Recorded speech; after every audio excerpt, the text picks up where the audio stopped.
नमस्कार। गांव तक बिहार देख रहे हैं आप, पर मैं हूं सुबोध सिंह।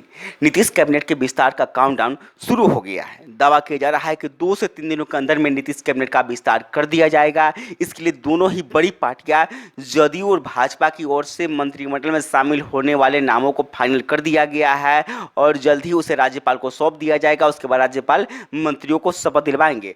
बता दें कि अभी तक आरोप लग रहा था कि भाजपा की ओर से ही मंत्रिमंडल विस्तार में देरी की जा रही है। नीतीश कुमार ने भी कई बार मंचों से कहा कि भाजपा की ओर से लिस्ट नहीं आ रहा है, इसलिए वो मजबूर हैं मंत्रिमंडल विस्तार नहीं करने के लिए। लेकिन पिछले 2 से 3 दिनों के अंदर में दिल्ली में जो बिहार भाजपा के बड़े नेता हैं, उनके शीर्ष नेताओं के साथ मीटिंग हुई है। उसके बाद जो मंत्रिमंडल में शामिल होने वाले नामों को पर फाइनल मुहर लगा दी गई है और हमारे पास भी वो लिस्ट आ गई है जो कि भाजपा की ओर से मंत्रिमंडल में शामिल होंगे। और इस बार जो हमारे पास लिस्ट आई है उसमें देखा जा रहा है कि भाजपा ने सामाजिक समीकरणों को साधने की कोशिश की है। साथ ही भौगोलिक समीकरणों को भी भाजपा ने इस पर महत्व दिया है। यानी सभी क्षेत्र, सभी बिहार के सभी इलाकों से मंत्रिमंडल में शामिल सदस्य होंगे। साथ ही सभी जातियों को इस पर प्रतिनिधित्व देने की कोशिश की गई है। और सबसे बड़ी बात है कि इस बार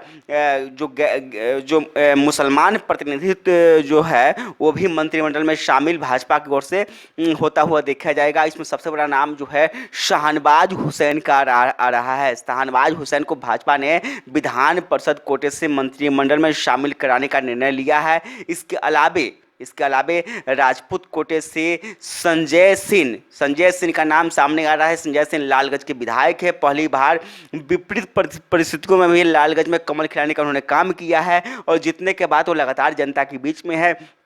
जनता को के बीच में जाकर वो धन्यवाद दे रहे हैं जनता को। साथ ही जनता के दुख दर्द को खुद से साझा कर रहे हैं और वो जनता की जो भी कठिनाइयाँ है उसे दूर करने की कोशिश की रही है। और पार्टी ने इस बात को गंभीरता से लिया है और उनके काम को महत्व देते हुए उन्हें इनाम देने का निर्णय लिया है। और संजय सिंह इस बार नीतीश कैबिनेट में शामिल होते हुए देखे जाएंगे, जैसा कि दिल्ली से जो हमारे पास खबर आ रही है। इसके अलावे राजपूत कोटे से कि राणा रणधीर सिंह को भी मंत्रिमंडल में शामिल किया जा सकता है। उनके नाम पर भी फाइनल मुहर लगा दी गई है दिल्ली की तरफ से।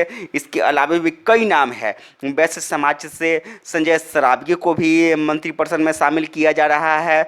इसके अलावा राम प्रवेश राय को भी मंत्री परिषद में शामिल किया जा सकता है। दिग्गा विधानसभा सीट से जीतने वाले संजीव चौरसिया भी कोई मंत्री बनेंगे। और इसके अलावा भी कई नाम और शामिल है जो कि मंत्रिपरिषद में इस बार भाजपा की ओर से शामिल होंगे, जिनमें अति पिछड़ी जो जाति से है आने वाले सम्राट चौधरी का नाम भी शामिल बताया जा रहा है। सम्राट चौधरी शकुनी चौधरी के बेटा है। शकुनी चौधरी कभी राजद के बहुत बड़े नेता हुआ करते थे, लेकिन उनके बेटा ने राजद से अलग भाजपा की राजनीति की और भाजपा इस बार उन्हें मंत्रिपरिषद में शामिल कराकर इनाम देने जा रही है। इसके अलावा महादलित बिरादरी से आने वाले भागीरथी देवी, कृष्ण कुमार ऋषि भी मंत्रिपरिषद में शामिल होंगे।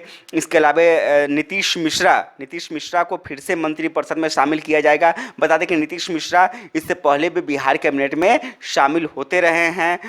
वहीं इसके अलावा संजीव चौरसिया को भी मंत्रिपरिषद में शामिल किया जाएगा।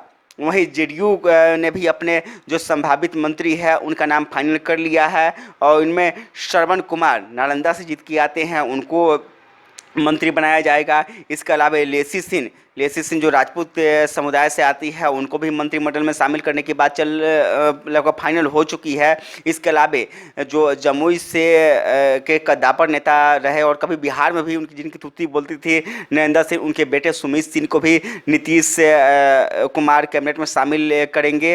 वो जेडीयू कोटे से मंत्रिमंडल में शामिल होंगे। बता दें कि सुमित सिंह निर्दलीय इस बार चुनाव जीत के आए हैं, लेकिन बाद में उन्होंने जेडीयू को समर्थन देने की घोषणा की और जेडीयू कोटे से वो इस बार मंत्री परिषद में शामिल होते हुए देखे जा सकते हैं। इसके अलावा सुधांशु शेखर हैं, शालिनी मिश्रा, नीरज कुमार, महेश्वर हजारी को भी मंत्री बनाया जाएगा। बताते कि महेश्वर हजारी जो है लोजपा सुप्रीमो चिराग पासवान के रिश्तेदार लगते हैं और महेश्वर हजारी को आगे कर नीतीश कुमार चिराग पासवान को एक कड़ा संदेश देने की इस बार कोशिश करते हुए देखे जा रहे हैं। इसके अलावा जो पहले भी नीतीश कैबिनेट में शामिल रहे मदन सहनी और बीमा भारती को भी मंत्रिपरिषद में शामिल किया जाएगा। इसके अलावा एक चौंकाने वाला जो नाम सामने आ रहा है वो है कृष्ण नंदन प्रसाद वर्मा का भी नाम मंत्रिपरिषद में शामिल होने वाले सूची में बताया जा रहा है। लेकिन आपको बता दें कि कृष्ण नंदन प्रसाद वर्मा जो है इस बार विधानसभा के चुनाव हार गए थे और फिलहाल वो किसी भी